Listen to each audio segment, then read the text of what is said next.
Drafted with the first pick. From Iowa City to the Circle City. As a player, I've been able to improve and try to take things from game to game to get better at. Here are the first points of Caitlin Clark. Obviously, it was a big adjustment going from college to the professional level. There's a lot of areas that you have to learn, and you have to learn very quickly. Clark, a deep first.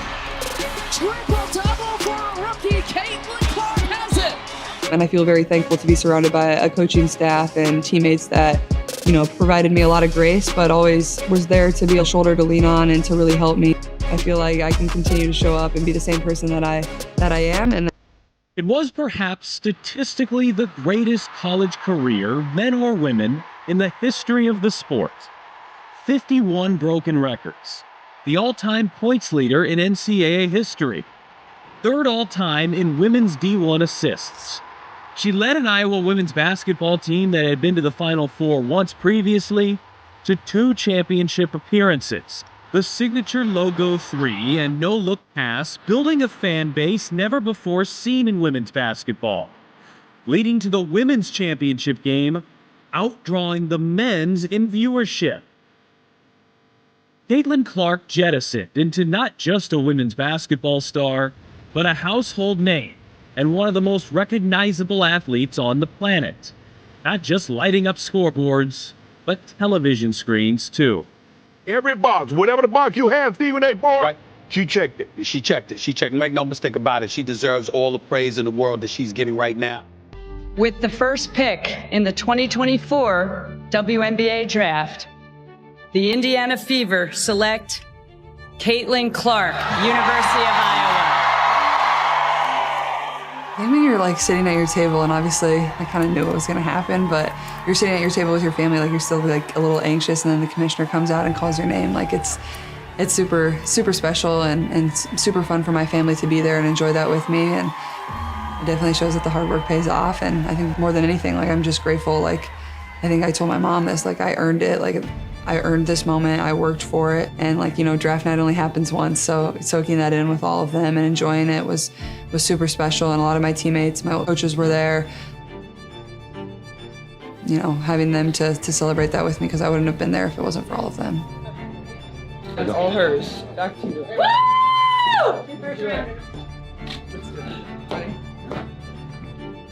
Fever fans, it's Caitlin Clark. I can't wait to get to Indianapolis. I know you guys are excited. I am too. Go Fever! The move from college to the pros is a fast one for all rookies.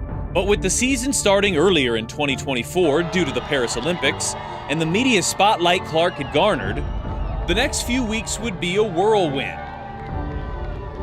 Felt good. I was a little overwhelmed. I didn't know what to expect, but I wish I could have ran through like this, but outfit doesn't really make that work. Those shoes just won't let that happen. Moving to a new city, meeting a new fan base, meeting her new teammates, and integrating into a new organization with the season less than a month away.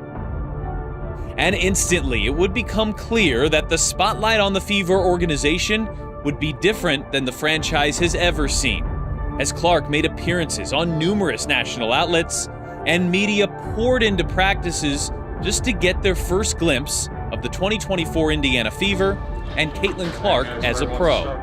For everything you did after Final Four leading up to this, including non-basketball things, what did it mean to you to just play beyond the court? Yeah, I think that's what I was most excited for, is get all the other stuff out of the way, and there really hasn't been a down period for me to kind of really catch my breath. Clark, a deep three! Oop, that is! And knocks that one down, and it's a big one. A jam-packed Gainbridge Fieldhouse filled to the brim with Fever fans. 22 jerseys and memorabilia everywhere you turn.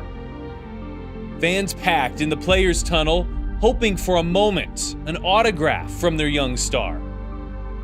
Through her first 11 games, Clark averaged 16 points, 6 assists, and 5 rebounds. Despite being just a rookie, Clark would see hounding defenses focused heavily on her, a sign of respect for her ability, despite being just weeks old in her WNBA career.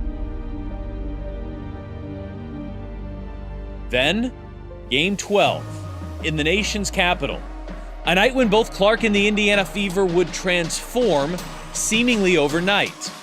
In front of a sold-out building on the road, Clark dropped in 3 after 3 after 3, hitting 7 on the night, finishing with 30 points, helping lead the Fever to a victory.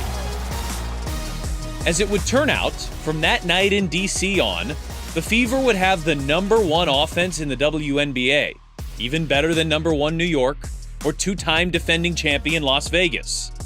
Two partnerships in particular stood out. The last two #1 picks, Caitlin Clark and Aaliyah Boston, their games seemed to click almost overnight. And once they did, they provided regular glimpses of what made their pairing so enticing in the first place. Boston setting powerful screens, opening up Clark.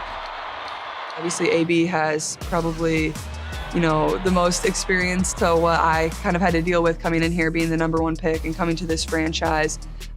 She was somebody that was always very uplifting, and the relationship we built, obviously between the post and the point guard, is a very important relationship. The other, her backcourt mate, Kelsey Mitchell. The speed of Mitchell